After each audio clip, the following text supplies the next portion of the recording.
Yeah. We back here again on the In the Pocket podcast. We got Terrence, the data guy. Y'all gonna talk? Y'all gonna introduce Oh, yourself? my I'm bad, gonna my bad. introduce everybody. Look, I had to look, the call. I had to call. I'm the sleeper king, Jose. sleeper king over there sleep. Right. This Rock and Roger, co-pilot in training. Rock and Rod, the commissioner. Right. All right. So we're gonna hop to it today because time is money, money is time, and we out here to make some bets. We out here to win some fantasy leagues. So we just gonna hop right into it. So I got inspired over the summer. Read this great book called The Gambler, The Secrets from a Life of Risk by Billy Walters. Pretty much his autobiography. If you don't know about him, go read up on him.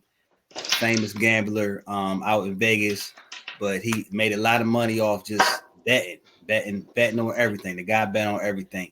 Can you share my screen real quick? There we go. Got you. There's the book. Gambler, Secrets from a Life at Risk. So went through this book and I was like, man, you know what? I could do that. So he gives a whole master class in the book where he's pretty much breaking down his strategy, because I always wondered how the Vegas set their own odds, right? He tells you right here, this is how they set their own odds. He goes through, he talks about, power ratings, game predictions, weather, travel, time zone, schedule, home advantage, injuries, all of the different factors you can think of going down the turf, coaching changes, whatever it is. And he tells you pretty much the method is you use all that, using his mathematical formula, then it'll spit out your odds, and all you do is compare your odds to the odds that are out there in for Vegas. And if you find any differences, any large variances, he told you how big the variance got to be for you to place that bet. So me being the data guy, what I do, I break out my Excel spreadsheet and I say, let's do it. Bam. There it is, guys. With the help of AI and I use Chat GPT and Hold on. Go ahead. It's supposed to be showing right now. The Excel. Oh, it ain't. I'm still seeing the book. All right, hold up. Dang, I don't switch to 3 different screens. All right, let me do this. Because I got my notepad ready. I got my notepad and pen. Hey, let's get this thing started. We in here together. Look, guys. Oh, hold on.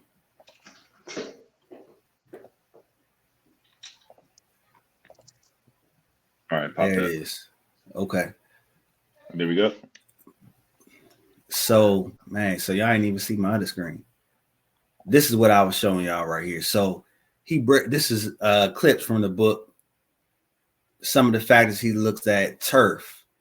What type of turf they play on. If it's the same turf, home turf. He doesn't just say, 3 points for the home team. He don't do that. And you shouldn't be doing that either.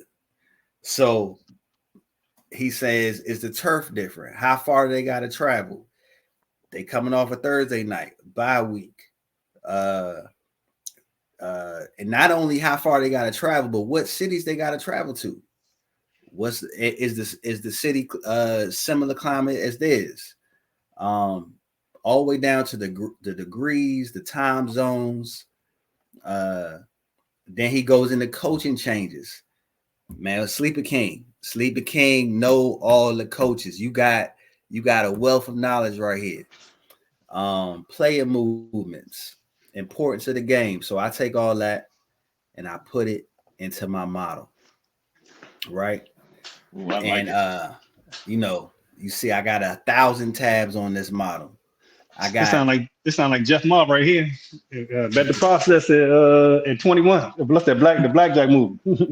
Oh, hey, that's where we're going. This is. I mean, we got coaches from last year. We got head coach, offensive coordinator, defensive coordinator. And then we got that same setup for this year to see who's changing. We got new coaches. We got coaches who are new to the team, but not their first time being a head coach. So this ain't their first rodeo. We got not only the offensive coordinator, but we got the play. Who's actually calling the plays? Is it the offensive coordinator or is it the coach? We got that here. Who was their former team? And we use all this. We throw it into our formula, and it spits out some numbers to tell us what we should bet. Any questions so far? What y'all thinking? Do they have like do you have like something that shows up like the up and coming stars like like Johnson from the offense coordinator from Detroit, like like Kubiak, like that's his first, like Solak from Texas coordinator. They were all new. Do you like have like because they're the young ones coming up with new ideas? Right. We talked about that earlier. Like we got the ages of the coaches on here. We talked about how, we think, Mike Zimmer replaced Dan Quinn in Dallas, but we think Mike Zimmer is done, Yeah, like Fangio. You kind of can see that, so you can see who's up and coming, who might, people like Dave, is it Canales or Canales? Yeah, Canales. He might, his first year, but he might not be, he's up and coming, but he might have been too early. You know what I mean? He's coming out, never been a head coach, 1 year as a coordinator, and out in Tampa Bay, and now he's the head coach and he's the play caller. That seems like a lot for not a guy who's only been a coordinator for 1 year, and it's kind of playing out with that mess they got in Carolina right now. So you take all of those and you assign values to them. I don't want to go off too much, but what I'm thinking is what we gonna be doing, and we gonna take it from the people who listening and the people who on the podcast, is I think we should get into this model and just go through it every week and just tweak it, have it spit us out some numbers, and then from that it can help shape our bets. It can help shape fantasy players, and then now we're taking a scientific approach instead of just doing the going off our intuition. Sometimes intuition is great, but what you got to say. So you mean I don't have to just rely on my gut, huh? My eyeball test. Exactly. This is the way I look at it, and this should be the theme of the podcast. It's us versus Vegas. That's what it is. It's us. I know we all in the leagues together playing against that, but at the end of the day, it's us versus Vegas. That's the thing. You know what I mean? And I'm trying to. I read an article the other day that said that MGM out here in Maryland has made, so far it's several billion. I can't remember the exact number, but it's several billion since they've opened. Billion. Yeah, so they don't do anything less than 9 figures. Yeah. That's how much they have taken out of the community, from people losing. Somebody got to win. It might as well be us. It might as well be us and the people who jump on with us, so. Let me ask you this. So looking at the model, right, in terms of trying to, because basically what, the idea to try to find an edge or try to find a variance where, Vegas may be too far leaning one direction. Do you take into account the, in terms of like where money is going, as far as like if the sharps are heavily, on a certain team or favorite, or whether or not the public is betting it in a certain direction? Like how are you weighing that in terms of what the betting public is doing, or do you weigh that at all? You do weigh that, but see, I think what in the book, The Gambler, is the thing about Vegas is they don't want too many people on one side. Right? Exactly. They want to be in the middle of all of the best. That's why the line moves as throughout the week, because too many people might be leaning on one side, and then they start moving that line to get it kind of evened out. Right. So when it comes to that, that's not really a factor for us. The line moving is a factor, so I think I can't remember the rule, but it's something like bet your favorites early and your dogs late or something like that. But the line, if we get in early when we supposed to, the line will probably move. If we can put this stuff in and get the information quick as far as injuries, and any other news that's changing that we think the public hasn't really digested yet, then we can get in before that line start moving. And that's really the name of the game. We got to get in before that line, because eventually the information gonna cipher through and the line gonna get to where it should be.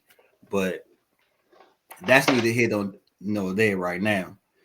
The biggest thing right now is just understanding this data and getting it in every week. That's the work. Right. It's just building that template. Yeah, that's the work. And I think because there's so many factors, and I haven't even got into actually the players. So right. I have that's where I come in. Yeah. So look, so when I'm looking at matchups, right? So first of all, you gotta have some ratings for players, right? So I got the Madden ratings. He actually says the Madden ratings are very, very good to use as a starting point. So Madden ratings are good because when you're looking at injuries, say McCaffrey get hurt, right? McCaffrey got so many people, so many touches a game. So you might have a point value attached to McCaffrey, but you not only have to evaluate McCaffrey, you have to evaluate the person who's replacing McCaffrey. So you got to look at Mason coming in. You got to look at the strength of the offensive line. All that's in here. You got to look at the defense, their linebackers, to figure out how all that's going to play, because there's so many factors. You got to look at everything, and it's hard to just do that with just this thing up here. And really, you shouldn't be doing it. A lot of this stuff I dropped into Chat GPT. I said, Chat GPT, give me the look at this right here. I said, Chat GPT, give me the turf type of every single stadium in the NFL, and it gave me it right here in the table, just like that. I said, give me the location, and then I dropped in the teams playing each other, and I said, tell me the miles between each stadium, and it gave me the miles between each stadium for that week, and then I just put in if the miles are greater than 2,000, -1 for the away team. If it's New York playing, if they in the same division and it's New York playing New England, like the game tonight, it was actually a bonus for the away team. It's not really a benefit for the home team when they that close and they in the same division. So it's stuff like that I never really looked at before. So what y'all think? Well, let me say one more thing, and I'm gonna let y'all talk. All right. I did it last week, right? And these were my top 3 bets. So Dallas was -6, right? It said that it was really 2.9. That was the second highest one. So it was saying that you should bet New Orleans. The Chargers. So because it was 2.9, I mean, like yeah. So the Cowboys was favored by 6 points, and they were saying they only should have been favored by 3. About 3. Yeah. Oh. So you only, according to this, you only want to bet. It's a certain level that you got to bet above above, and it's about 3. 3 and above is the only bets you should. He said it's going to be some weeks it's not going to be any bets, but you should only be betting a certain level and above. So all right, let me get this straight because I'm new to this. So like when you say anything above 3, right? Basically. So like how would I see that? Like, can you explain what, like, if I'm looking at a bet, right, from money line or whatever, how do I know which one is by 3? Like by 3 points? Is it by 3 points? Is it by 3%? 3 like? Yeah. So we got to do a whole thing on betting though. So pretty much, the way they do betting is they give it's something called a spread. So you probably gonna have to go watch a YouTube video on this or something. All right. But the spread is pretty much saying, I think this certain team is going to win or lose by this many points. Okay. So that's what we're looking at here, the spread. And in this situation, Vegas was saying we have the Cowboys at a 6-point favorite. So they got to win. In order for you to win that bet, if you bet for the Cowboys, they got to win by 7 points. So they got to win by more than 6. You see what I'm saying? Yeah. The model said that they only think the Cowboys are going to win by 3 points. So they saying it's going to be a closer game than what we expect. That was the second highest. And the Cowboys, I said the Cowboys end up losing that game, right? What are you talking about? They got blasted. Yeah, right. Yeah, it wasn't even close. I think they should know that. Like the model said the game should be closer, and not only was it closer, but it went in a complete opposite direction. Right. Well, that's what coaching comes involved. Yeah. So the darker the green, the more confidence in the bet. So you want anything 3 or above, or close to 3. So the highest one was the Chargers over the Carolina. So they Vegas said Chargers by 5 points. The model said 8.8. So again, above 3, and they did cover that. So if you would have bet the Chargers, you would have won that bet. And the third highest one was Tampa Bay over Detroit. So they had Detroit to win by 7.5 points, and the model had them winning by 4.6. So, and those were the three top bets that it spit out. All of them hit. Now he's saying he said if you bet a lot, you really should be winning like 65% of the time. He's saying, it's just, it's risk. It's 65%. But if you follow the model, you'll be a winner. So really, he's looking for like 2 out of 3. You bet 3, you should hit 2 out of 3. Right, and from a gambling standpoint, if you hitting 60% or more of your bets, you killing. You killing. Yeah. You can be a winner every week.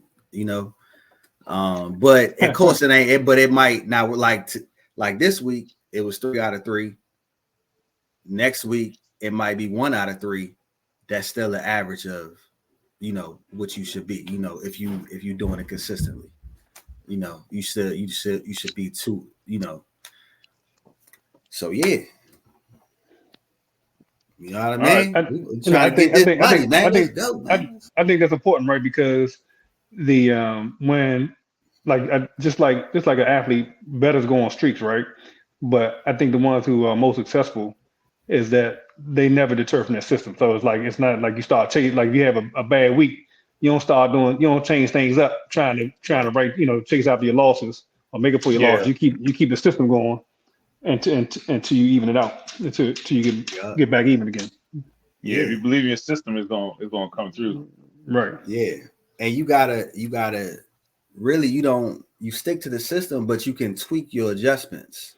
Mm-hmm. So if Right. you see some patterns happening with certain coaches, or like, oh man, this coach, every single home game, is Bill Belichick or not Bill, but some good coach coming off of a bye or something like that. You might Like say Andy that's Reid. like Andy Reid. Yep. right. Yep. If he You got know, time to prepare, he usually gonna come up with a game plan to at least win the game or cover the yeah, spread. yeah. So you put that into your model and then let it tell you what to do, because it's so many factors. Yeah, that might be one factor, and you might say, because I know what I do sometimes. Sometimes I get one factor, and I'm like, this dude is hurt. Somebody hurt. You know what I mean? Oh, they're gonna lose, and Mm-hmm. and then but I'm not thinking about they had two people out on the offensive line. They coming off an overtime game. They had the last week. They traveling 2,000 miles. They don't need it. You know what I mean? It's so many other things that See that? it's That's hard what I to look at. process all of that. You know. Oh yeah, definitely. Or I don't know. when we talk about coaches, like, oh, and the offensive coordinator, he was the head coach for the team they playing last year. You know what I mean? So the team they playing this week, he was the head coach last year. It's like all that stuff is a factor, and it just makes you look at all of it and assign a weight to it. Yeah, I definitely I like it. I think there's things that we can also for me. I don't know exactly what you put in there, but I know that. So what I factor in how I pick my players, or how I pick players against against other teams like tonight, right? So I look at, maybe if you have, I don't know if you have a category for new incoming players. The turnover of players on a team, because like if you're in division, like the Patriots and Jets are playing right now, right? Well, the Patriots revamped a lot of their players. They had to get rid of some of their players, so they got a lot of new players. So they don't know, they haven't played the Jets. Where you got some of the Jets who's been there, who's played the Patriots, and they kind of know their tendencies. You know, so those things factor in, because you might get somebody they might have picked up somebody from, like, okay, they got KJ Osborne, who was on an NFC team in Minnesota, right? He's Mm-hmm. coming to offense, so he needs to acclimate to a playbook and so forth. They got a new offensive coordinator. They got to adjust to the playbook. Where the Jets, they have continuity. They added a couple pieces with the linemen to help them out. So I factor that they're going to have a better running game for the Jets. And then I felt that Aaron Rodgers was really going to do well, because the fact that the players know they played against them. So I factor all that Mm-hmm. stuff in, like how many times they lost to a team like Shanahan. Anytime he plays Flores, Swartz, or Kansas City Spagnola, he's 1 in something. He's 1 in 10. Mm-hmm. He don't he The way to stop his offense, Shanahan's offense, is to play man. Because there's no his thing is to live off of play action. So I know that. So when we play a team like Kansas City, I'm like, shoot, it's gonna be a tough one. We might lose that. I already know in my gut, because I know his tendency. I know he chokes. I know he can't. His players and so forth. Like, I look at Yeah. all the aspects. And that's what they call E factors. So that's the emotional factors. So it's a it's a whole category for that, and this right here just forces us to look at it. Um. So the whole so what I'm still working on, and I can get y'all because y'all football players. You know what I mean? Like, I'm just a data guy. I'm just numbers. You know what I mean? I was on the swim team. You know. Hey, So, they the guys also win Super Bowls. Yep. you know. Like that's what Moneyball came into play at in baseball. Listen, They win World that's what. Series. Mm-hmm. Hey, Mike So McDaniel, same thing. Yep. So what I did was I used my Madden ratings, right? Because I'm trying to look at offensive lines versus defensive lines, right? So I got each team here, I got that each position, right? From center down to right tackle. And then I look at the defensive line, defensive tackle, left end, right end. Then I'm looking at my linebacker. So what I'm doing is I'm taking the highest Madden rating for each position. I'm averaging that to give me a score for the offensive line. Then I'm averaging the defensive line. And then I'm taking the schedule and I'm comparing those two numbers and I'm trying to find out where my biggest variances are between the offense and the defense, the offensive line, the defensive line, the defense, for each matchup. You see what I'm saying? Yeah. And then if I see a very high variance, I'm trying to see, okay, what's that impact going to have on the game? So if I know it's a quarterback that's not mobile, where there's a very high differential. So for instance, and I don't know, this might just be coincidence, because I'm really intrigued. I'm intrigued by two games this past week: the New Orleans and Cowboys and Saints, and Baltimore and the Raiders. I don't understand Baltimore and the Raiders at all. It's just not lining up with the data, but I'm trying to see, like what it is, I understand. But just finish my point right here. The Cowboys have a very good defensive line. They have a much higher differential than the Saints offensive line, right? Okay. But what's the percentage? It's 10, so it's actually the highest. So I was like, they got this very good Dallas defensive line against this mediocre Saints offensive line. But if you look at the play calling, Derek Carr only threw the ball 16 times. You see what I'm saying? So they was like, I think they knew that. They was like, look, we can't protect Derek Carr. They got a good defensive line. So we got to have another strategy. So then I go and I look at, well, what's the rating for the Cowboys linebackers, right? They actually have mediocre linebackers, below average. Yeah, I was gonna say, they definitely they small right now. Yeah, they below average. So then I don't even know if this is a good comparison. So then I said, well, let me say, what if I compare linebackers to the running back? And when I did that, it gave New Orleans a very big advantage. I don't know if that's a good analysis, but I think that's the stuff I'm playing around with. You know what I mean? Hold up. Like, how do I? They gave the Saints the advantage because of the running backs. So I'm taking these Madden ratings, right? And I'm comparing the two. So what I do is, let me see. So right here, so I take, so this is all the linebackers right here, right? Yeah. So then I go all the way down. Dallas is all the way down here. They 75. They below average when it comes to their Madden ratings for their linebackers. So then I said, for all the linebackers. So then I said, all right, so maybe the linebackers and the running backs is a better comparison when you're looking at how it's going to impact the game. And so the Saints running backs, they had about a 10-point differential. So I'm thinking, if I'm a coach, I'm going to try to get my running back to the outside, to where he is dealing more with the linebackers, than trying to run it up the middle. And then see if, because we got an advantage there. Like, is that for my football players, is that logic? Is that a possible logic? So go ahead, Rodney.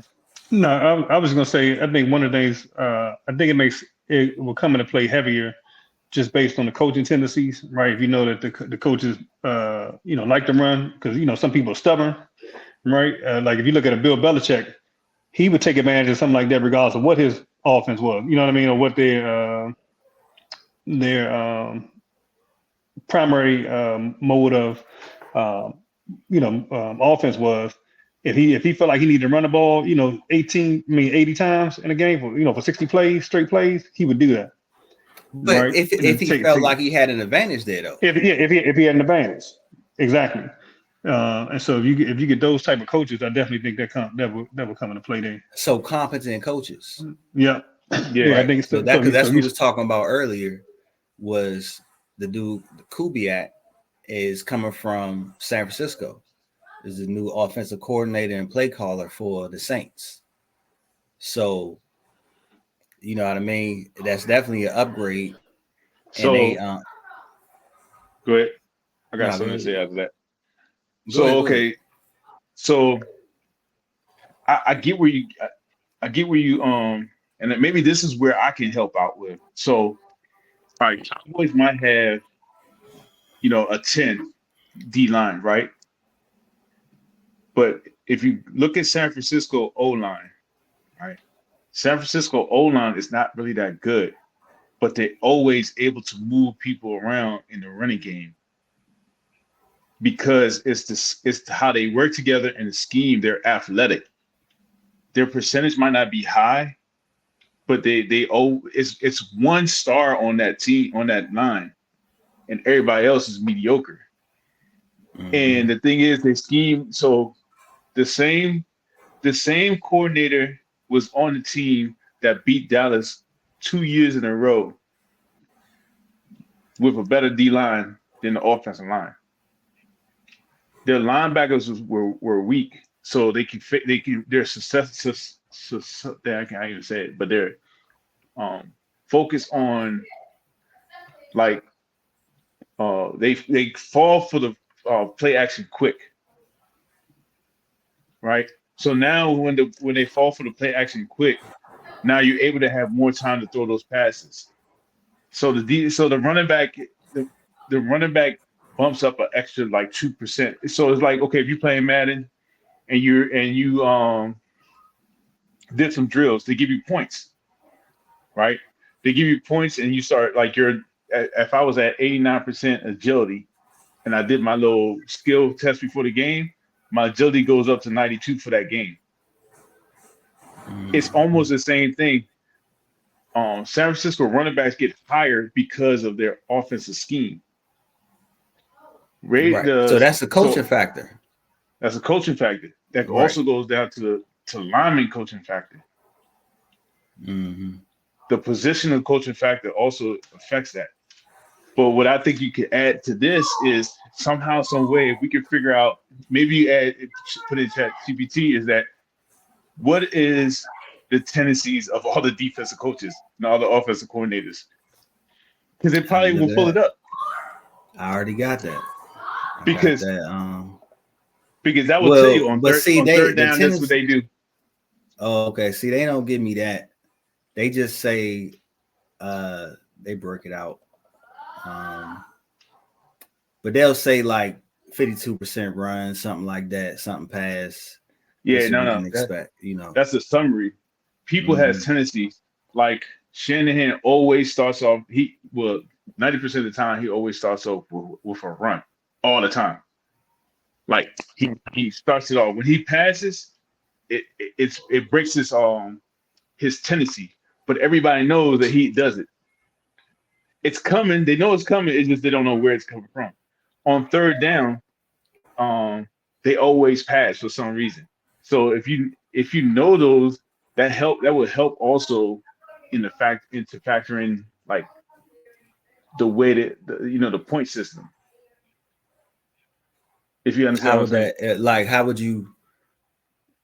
would that help? I'm trying to think. How would that help with the point system? Because would you compare like the team that they playing, the percentage that they're able to stop third down conversions? Yeah. So they blitz more on third down conversions, right? So if you have a coordinator, let's say the Saints and the Eagles, they're playing, right? Vic Fangio don't like blitzing a lot. He like going with 4 guys and playing man up, lock up with his corners, right? Well, dang. my little. So if they do that right, well, Kubiak, he's new, so nobody has his tendencies yet. They're still trying to figure out his tendencies. That's what he has over um Vic Fangio. Vic Fangio is an old head. You have history of his knowledge and his history of his tendencies. You Which put one is in okay, Fangio? he's the Eagles defensive coordinator. Oh, okay. Yeah. He knew too from the Dolphins. Yeah. No, but he was a head coach and he was the defensive coordinator for San Francisco with Jim Harbaugh. So like I Oh, he definitely was. yeah. So I definitely know the type of defensive coordinator he is. So the advantage that Saints have is that they have history of work of his. They don't have history tendencies of Kubiak. Kubiak has about maybe 3 more games before they start finding out tendencies of his, and then they'll start slowing down. That's how the Shanahan gets their edge. Is the first half of the season they have a brand new tweak to their play calling, brand new tweak to the offensive coordinator, to the offensive playbook. So the more you can figure out the tendencies, if you know that your guy's blitzing every third down when it's a fourth down, when it's a passing play, and you know that your offense coordinator always likes to pass, you already know he's going to blitz. But that means it's going to stop the conversion. You know, Right. it But gives you so everything you saying, see, that's why I'm glad y'all on here, because everything you saying is good. But at the end of the day, I need to figure out how to get that into a factor, so I got to apply a certain number to the information that I have. So like to like tell me how did how Madden much. get So their like ratings? so look at that. So Madden does the whole thing. So they got all of these different data points, like you said, agility, jumping, arm stretch, all of this stuff, breast, whatever, all of these numbers.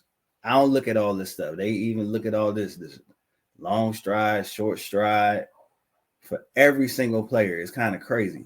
And then they use all that, and then they come up with these numbers right here. So I don't get into all that.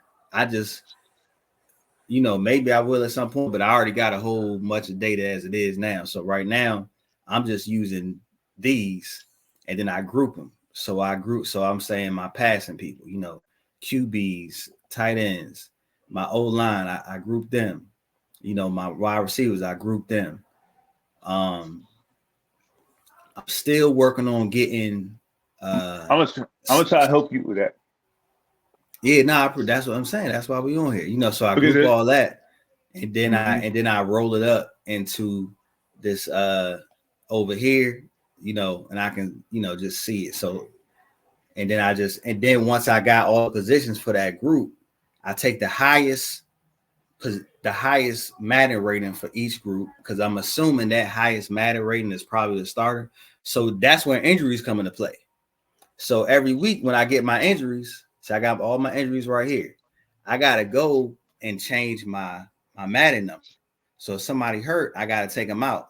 So now if I got 2 of my guards out that were both 85s and their replacements are 77s, then that's gonna factor into my overall defensive offensive position number for that group. I think you're gonna have to update your Madden whenever they do their updates. All I gotta do is drop it in here. You know what Yeah, I mean? because the thing is, if you're using Madden numbers, it's gonna be constant changing. Because they're gonna be some people that just start beasting out, and then they're like, all of a sudden they start picking up on speed, picking up on knowledge, intuition, all that stuff. So that's gonna factor, because if you're using old data and their data is different from Madden, you're now behind the 8 ball. So we gotta figure out. You ain't saying nothing but a word. I'm the data guy. Okay, that ain't nothing. I can update it every week. So I was thinking like how to create. So that's one thing that managed to do is we can figure out. Go ahead. coaching attributes. So I said, I wrote down those stuff. So if I'm coaching a offensive coordinator, if I'm trying to get him a grade, I gotta look at, okay, how many times for defensive coordinator, how many times they blitz, how many times they man, how many But times they play that zone, how many times they only play combos. matters against their opponent, though. You see what I'm saying? No. It's tendencies. Those attributes, the blitz, the combo, the man, is like speed, agility, awareness, acceleration.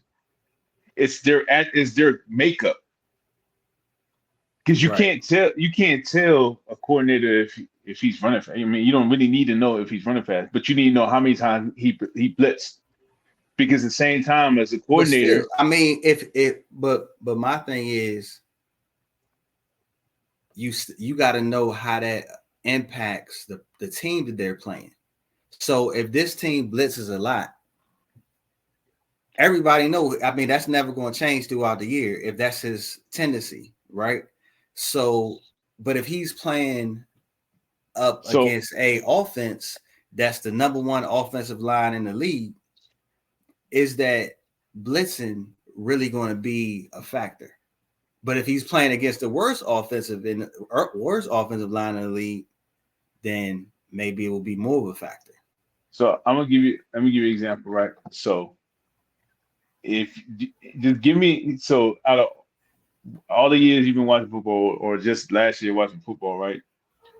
What quarterback or offense doesn't do well against the defense coordinator? So, like, for example, I'm gonna give you an example. So, um, I just had it. Oh, Aaron Rodgers doesn't do well against San Francisco. Dak Prescott doesn't do well against tough Yes. defense. Now you talking matchups. Exactly. Now we Yeah, but talking the thing is, matchups. it's still coordinators. The coordinate, the quarterback is not calling the play calling. You know what I'm saying?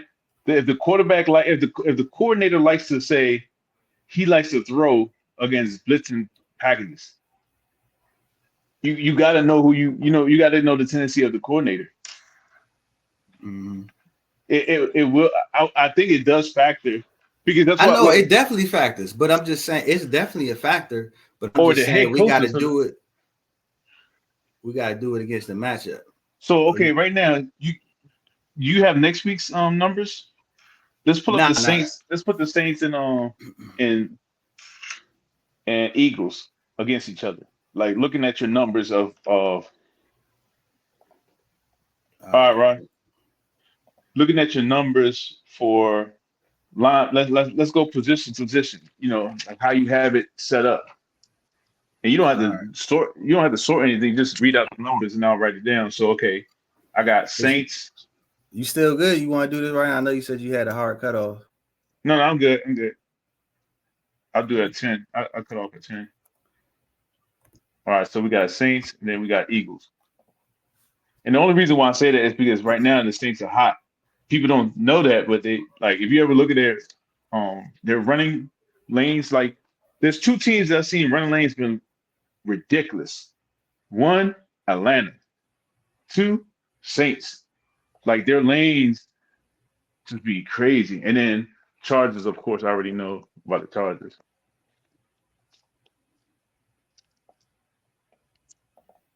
All right. So okay, so now I need to get the full schedule. Week 3. Grab it right here. Actually, I'm just gonna do this. I'm just gonna do a quick little thing.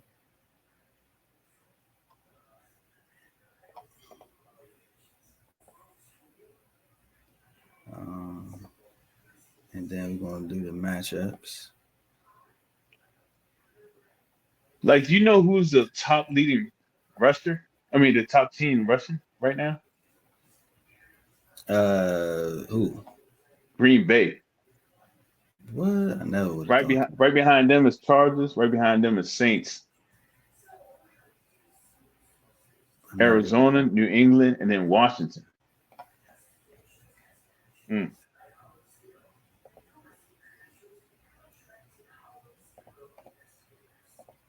Okay, so let me see if I drop this in here, see if it worked. Okay.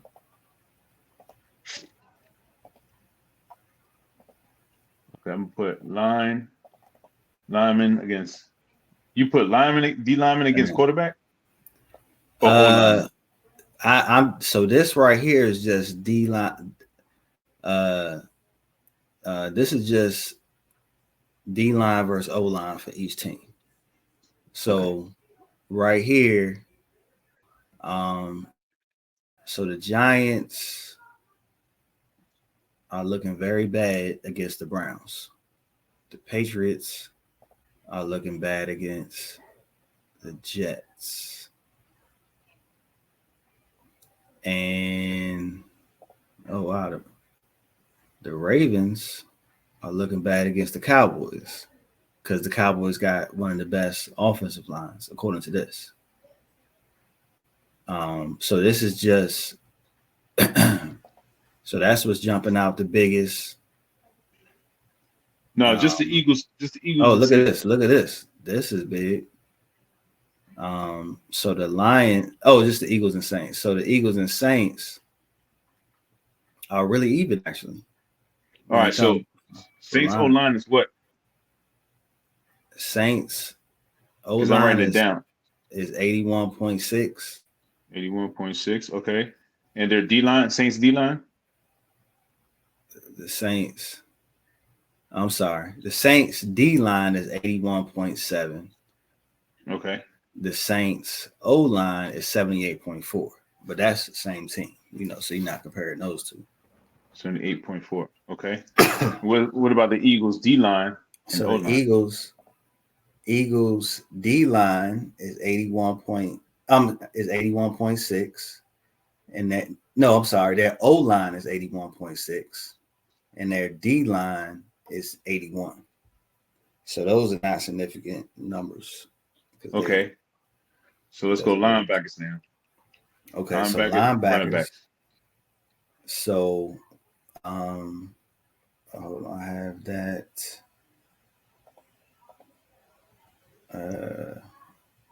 Where is it? Nope, this one.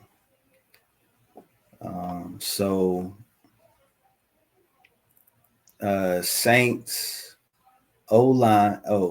Linebackers. Saints linebackers 81.3. Okay. And Philadelphia running back 92. Okay. And Eagles linebackers and so Saints running back. Eagles don't have good linebackers. Wow. 73.3. And Saints running back 85. Okay. Wide receivers to DBs. And remember, I have not factored in injuries yet. Yeah, no, I know. Okay. So I don't just do wide receivers. I do the entire passing team. So QB, tight end, wide receiver. Okay. Because you can have. What do you think about that? I think wide receivers and DBs and tight ends by them. Tight ends should be with. So tight ends and running backs should be together to me, because they both against the linebackers. Like let's give you Kittle for example, right? If Kittle's out of the game, it affects the running back. Okay. If Kelsey's in the game, it affects the running back. He's a star. His percentage count. His percentage is going to take away the linebackers too. You know what I'm saying? You gotta. So the linebackers. So if you just look, what covers the line? What linebacker covers the running back and the tight end? So if you put them together, you have a good dynamic of, okay, what's the good mix between both? Because like Kittle got a hamstring pull this week, so he's out. He might be out the game. Mason might not go off because you already got Debo out, Kittle out, Tavarius Ward out. You know what I'm saying? Then you already have McCaffrey out. Like you're missing a Yeah. big part of that line that makes that running game effective. Right. Same thing for Saints. If Saints don't got the tight end, Saints got Taysom Hill and John Johnson and also another tight end. Taysom Hill doesn't block like that, but John Johnson does. But he also is a weapon where it holds the linebackers. Right. You get what I'm saying? The quarterback and receivers, I would say that go together. That should go together. Right. Because that would give you a better number. And then really, because the reason why I asked you to write it down, right, is because I want to see the overall. I want to see the overall between not just the individual line against that. I want to see the overall number compared to the other one. And just by what you're saying, I already see that the Saints is going to be better overall. Just the four numbers you gave me, because you got Eagles D-line 81, O-line 81, running back 92, linebacker 73. Where you got the Saints 78, 81, 81, 85. They're even. They're like average.